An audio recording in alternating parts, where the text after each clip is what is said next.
Shalom, senang kembali dalam program Deep Talk with Pasi. Kita bisa melanjutkan tadarus Alkitab kita. Kita akan coba di episode kali ini menutup tadarusan kita di Kitab Ratapan, ya. Puji Tuhan ya.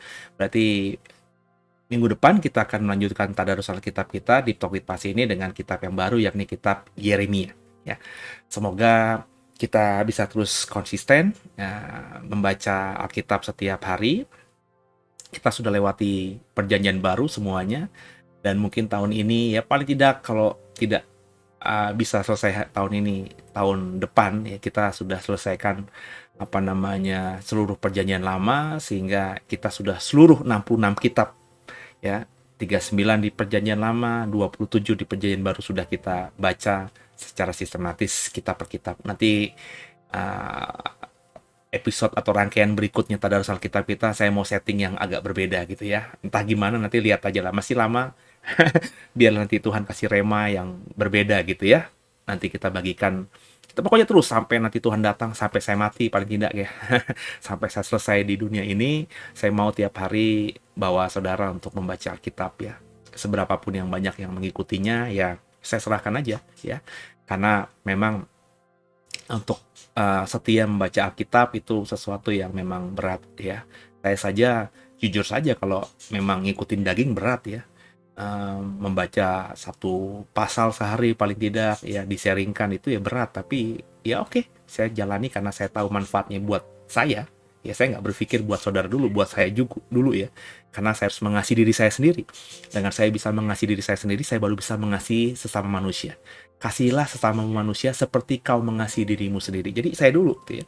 Saya tahu butuh untuk membaca Alkitab untuk sayanya, dan ketika saya sudah terpuaskan ya, saya akhirnya dengan sukacita juga berbagi buat saudara. Puji Tuhannya, lewat paket tadarusan Alkitab di Deep Talk with Pasi ini, saya bisa menjalankan dua-duanya sekaligus.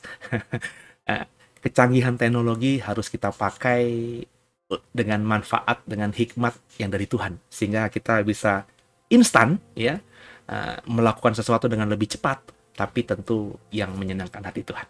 Yuk kita doa sebelum kita tadarusan Ratapan pasal 4 dan pasal 5 pada episode ini. Makasih buat hari ini Tuhan, buat semua-muanya. Sekarang kami mau melanjutkan tadarus Alkitab kami. Bicara kepada kami, jangan satupun kami yang kau lewati, kami siap diberkati. Haleluya. Amin. Kita siapkan Alkitab kita ya, Ratapan pasal 4 dan Ratapan pasal 5. Naikkan syukurku buat hari yang kau beri, tak habis-habisnya kasih dan rahmat-Mu.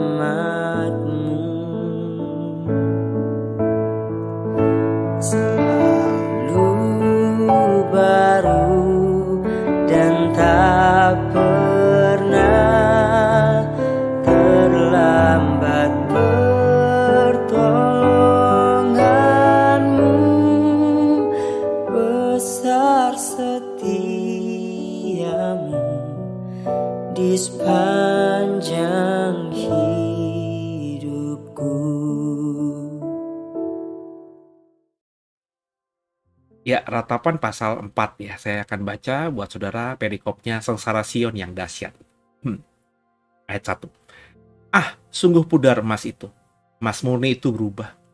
Batu-batu suci itu terbuang di pojok setiap jalan. Anak-anak Sion yang berharga, yang setimbang dengan emas tua, sungguh mereka dianggap belanga-belanga tanah buatan tangan tukang periuk. Serigala pun memberikan teteknya dan menyusui anak-anaknya. Tetapi putri bangsaku telah menjadi kejam seperti burung unta di padang pasir. Lidah bayi melekat pada langit-langit karena haus. Kanak-kanak meminta roti, tapi tak seorang pun yang memberi. Yang biasa makan yang sedap-sedap mati bulur di jalan-jalan. Yang biasa duduk di atas bantal kirmizi terbaring di timbunan sampah.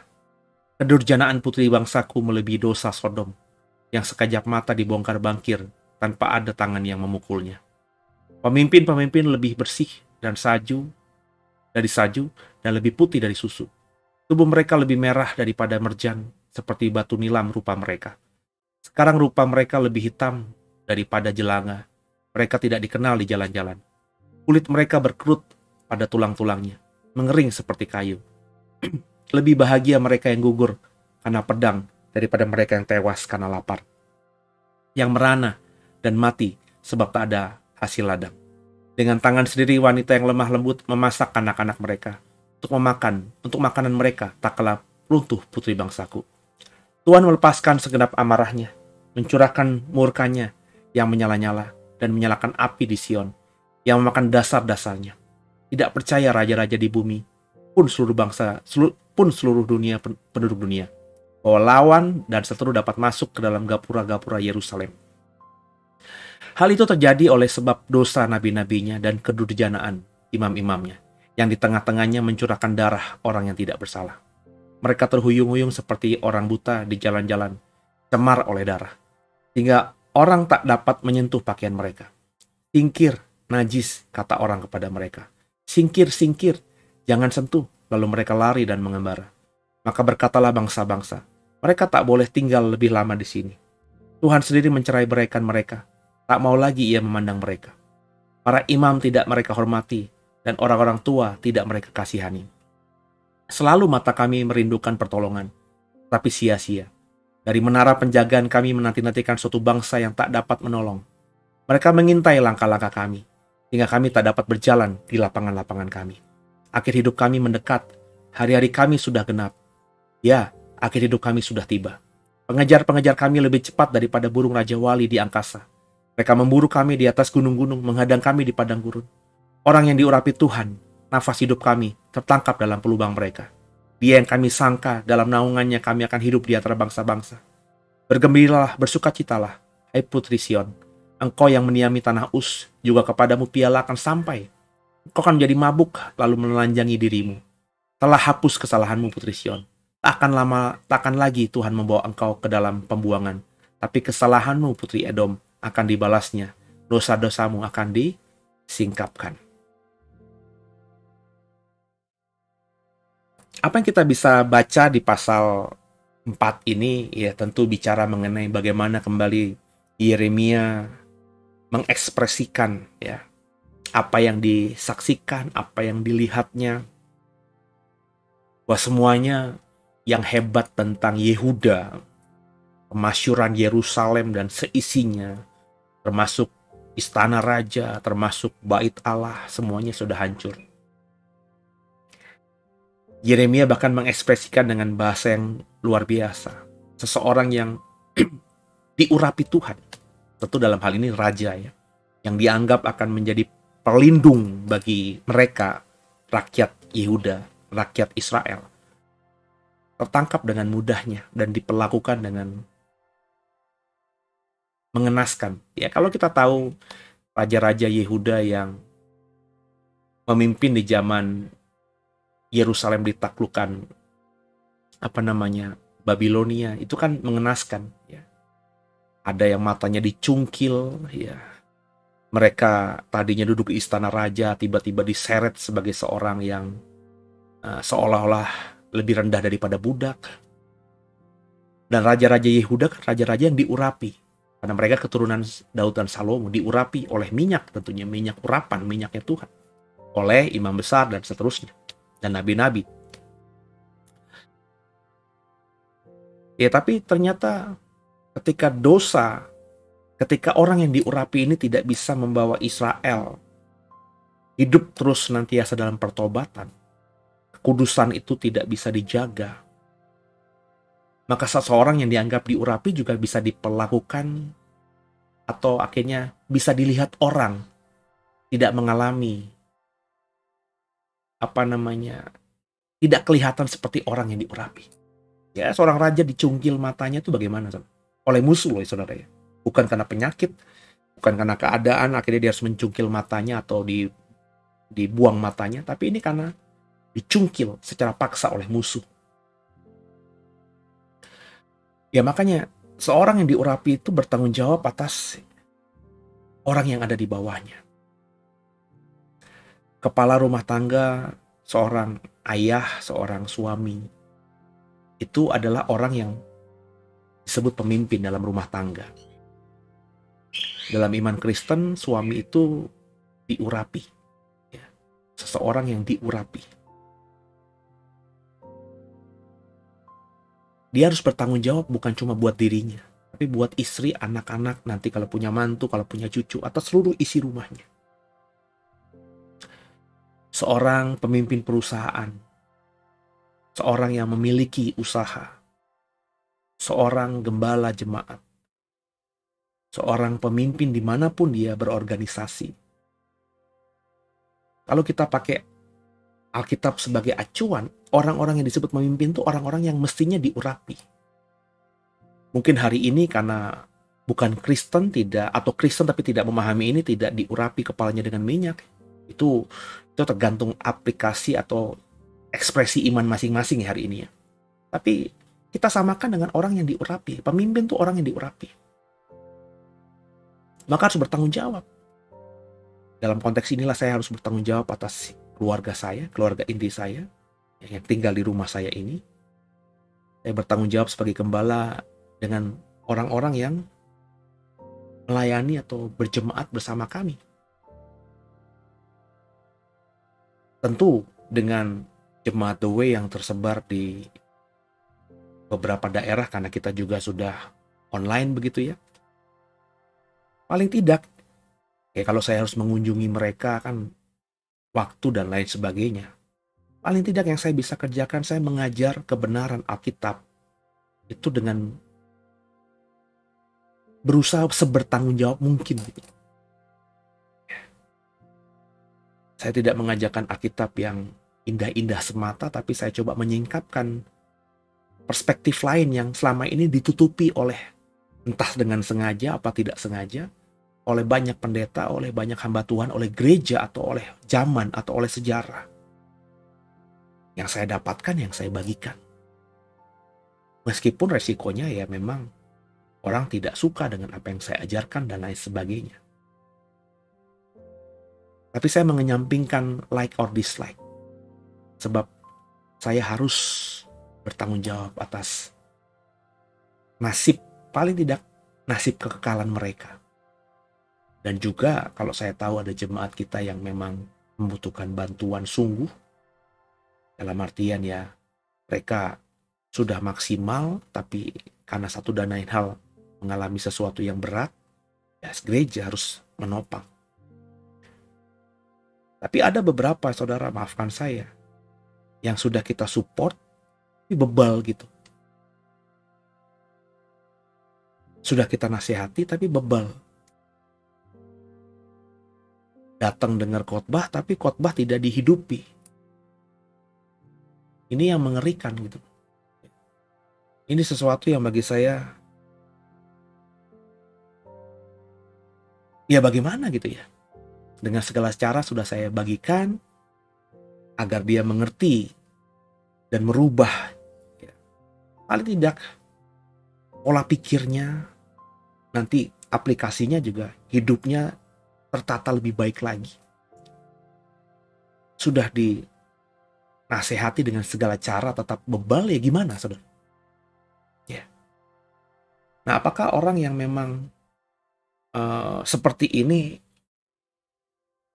patut atau layak terus untuk kita nina bobokan atau kita manjakan dengan segala kemudahan?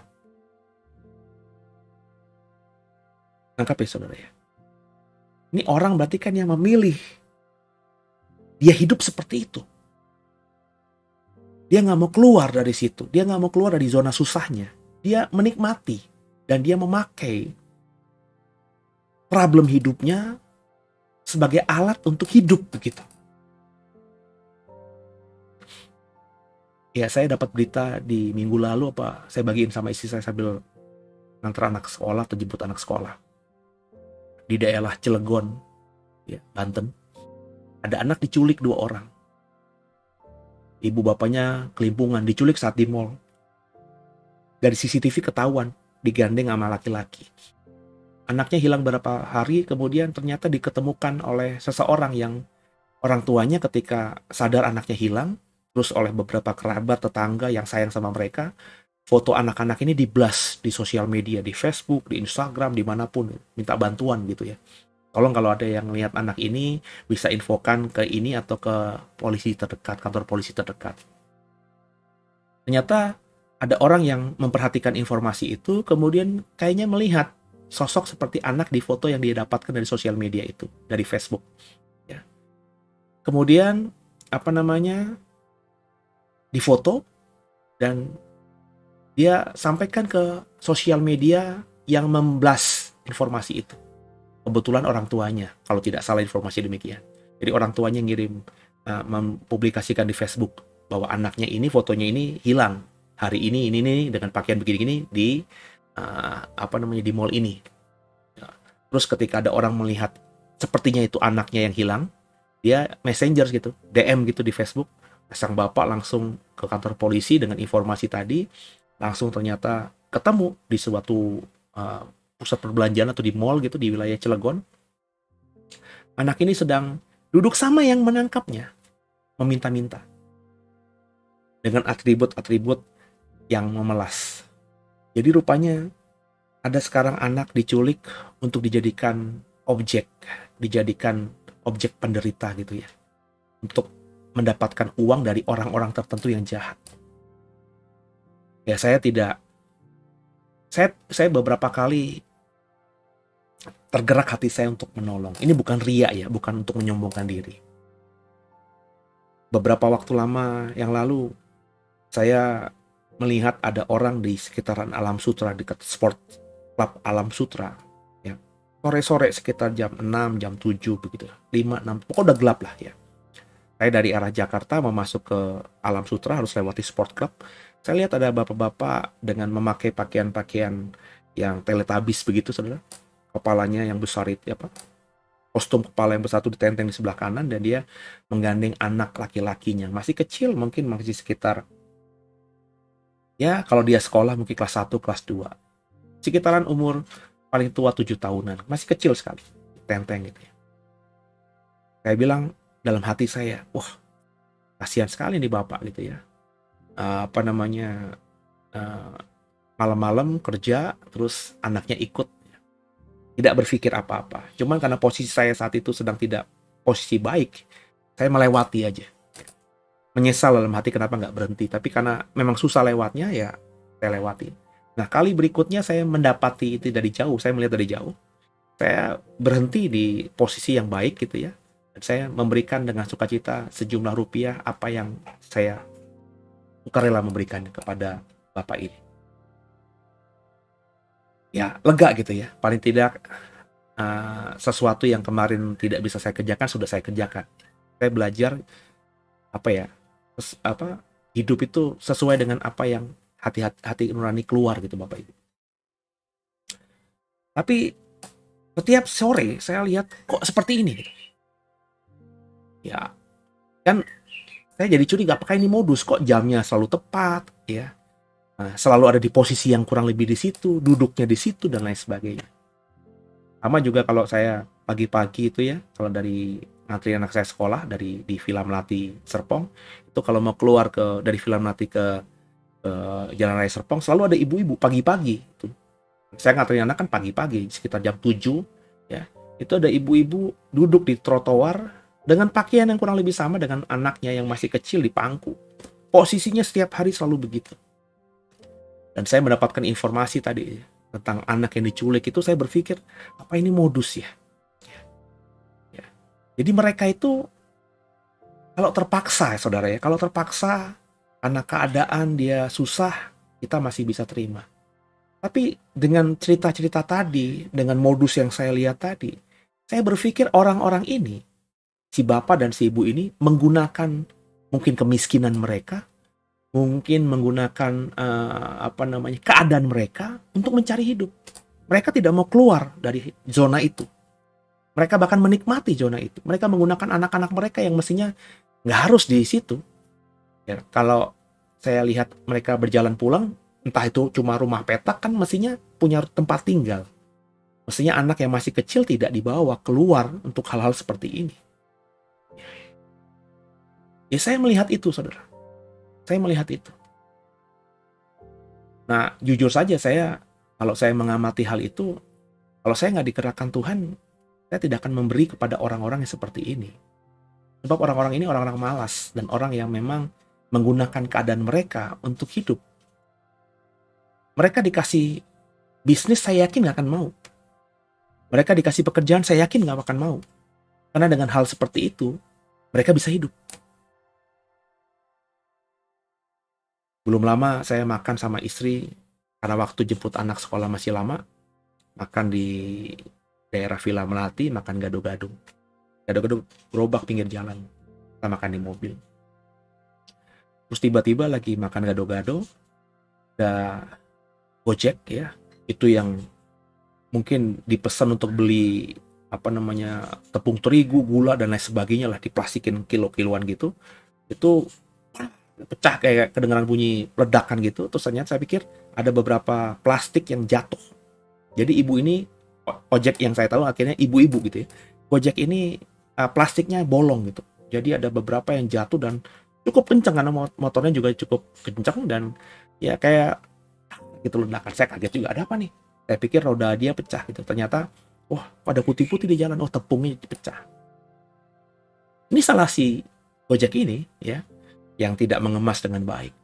Tapi ketika saya lihat dia turun ya, dia mengambil yang tidak pecah dan dia menyingkirkan tepung-tepung yang di jalan itu untuk lebih terpinggir. Tergerak gitu ya. Saya bilang sama istri, itu kasih ibu itu. Ibu itu bilang, nggak usah Pak. Dan tiba-tiba saya lihat juga ada tukang yang jualan es kelapa muda di seberang, itu datang menghampiri ibu dan membawakan beberapa plastik, nggak seberapa sebenarnya. Tapi ini kan empati. Plastik hitam yang lebih tebal beberapa untuk didabelin begitu. Dan saya dalam hati senang ketika memberi, karena saya pikir ibu Gojek ini untungnya berapa sih spare yang dia ambil, yang dia dapat dari mendelivery, mengantar produk ini, berapa yang dia bawa pulang.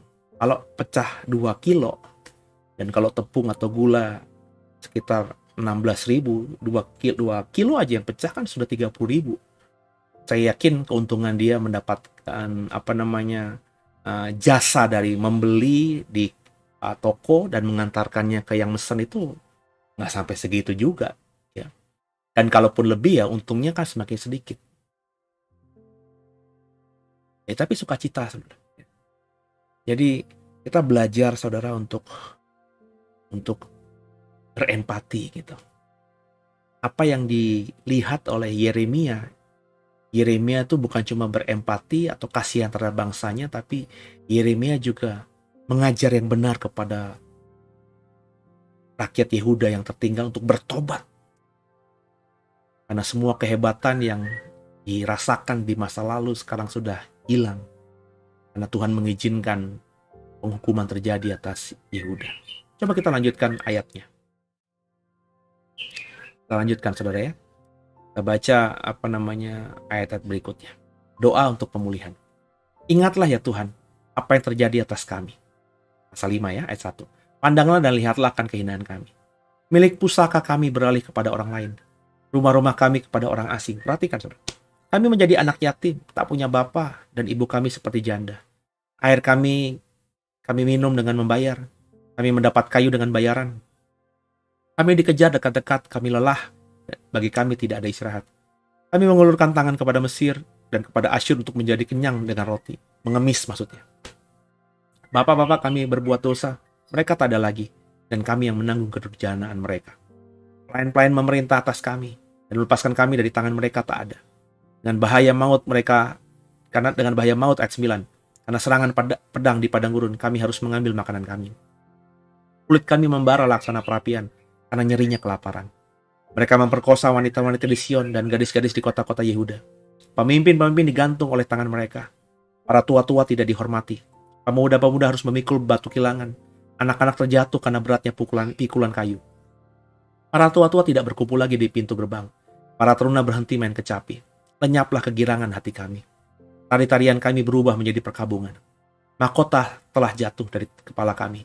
Wahai kami, karena kami telah berbuat dosa. Karena inilah hati kami sakit. Karena inilah mata kami jadi kabur. Karena bukit Sion yang tandus di mana anjing-anjing hutan berkeliaran. Engkau ya Tuhan bertahta selama-lamanya. Tahtamu tetap dari masa ke masa. Mengapa engkau melupakan kami selama-lamanya? Meninggalkan kami demikian lama. Bawalah kami kepadamu ya Tuhan. Maka kami akan kembali. Barulilah hari-hari kami seperti dahulu kala. Atau apa engkau sudah membuang kami sama sekali? Sangat murkakah engkau terhadap kami? Apa yang kau dapatkan, saudara? Saya tertawa bukan tenang, tapi saya tertawa karena renyuh gitu.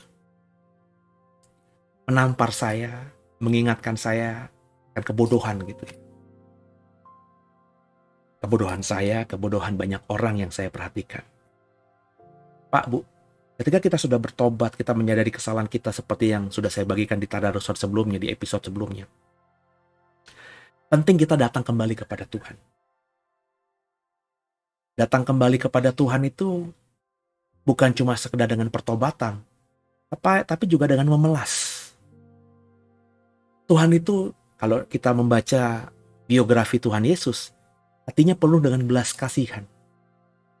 Orang-orang sakit kepada Yesus yang pengen disembuhkan Yesus kan bukan cuma datang dengan kursi roda misalnya hari ini, dengan petetang-petenteng kalau dia bos gitu kan. Mereka tidak.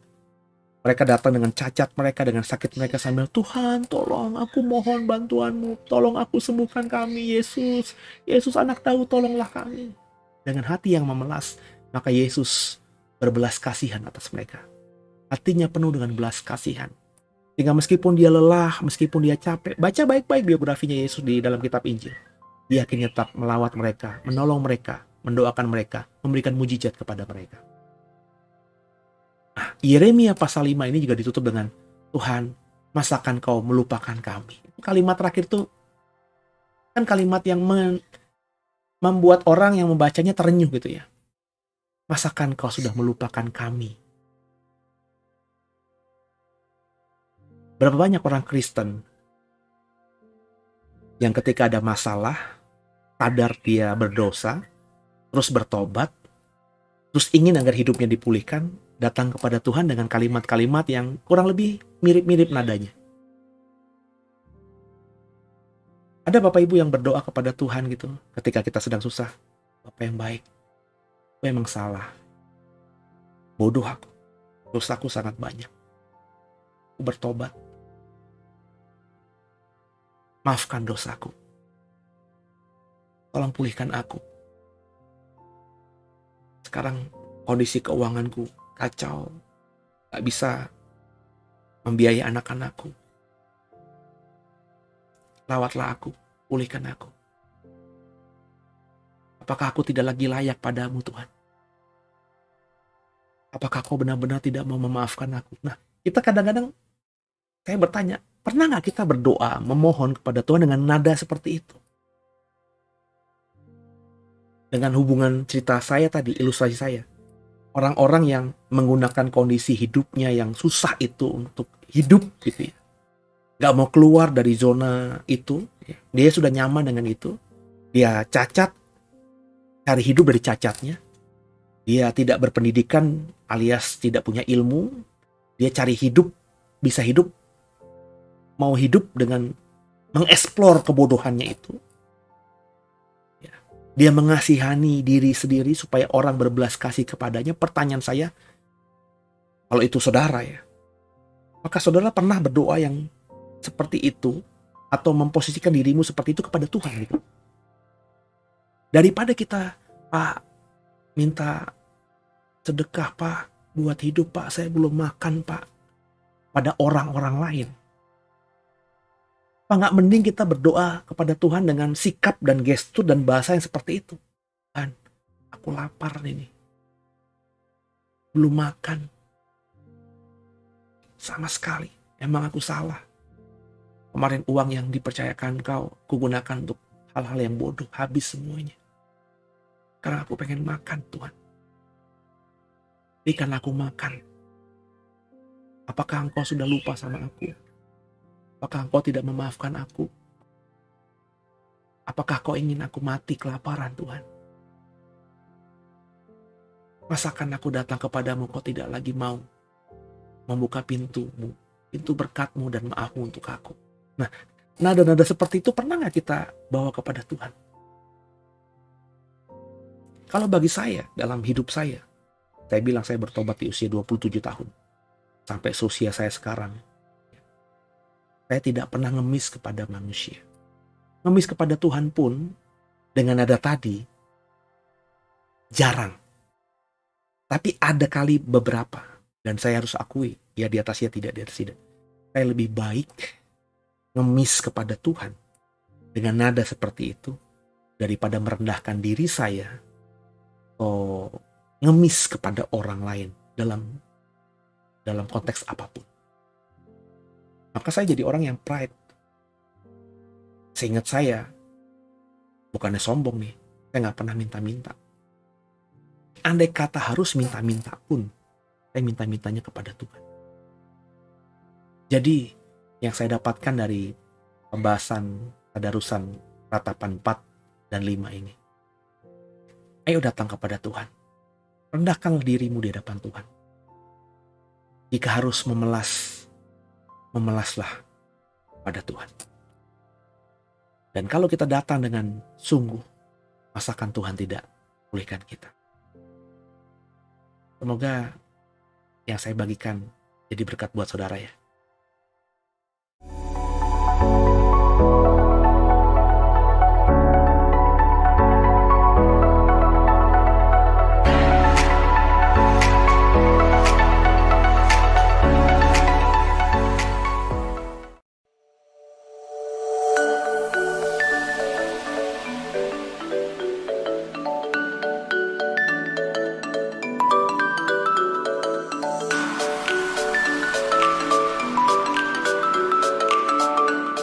Shalom The Warriors.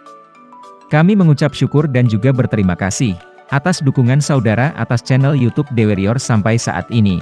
Terlebih hingga akhirnya kita bisa memiliki fitur membership sekarang. Di mana dengan join membership, Bapak Ibu Saudara dapat memberkati pelayanan digital kami lebih lagi. Sekaligus juga mendapatkan fitur-fitur yang lebih seperti, akan ada konten-konten pengajaran yang secara khusus kita upload dan share hanya kepada member, kemudian seminar-seminar online khusus member, dan ke depan masih akan kami terus kembangkan pelayanan kami supaya bisa menjadi berkat khususnya di media digital ini. Jadi terima kasih. Kalau Bapak Ibu Saudara sudah tergerak untuk join membership, caranya bisa diklik tombol join di sebelah tombol subscribe di bawah. Tuhan Yesus memberkati.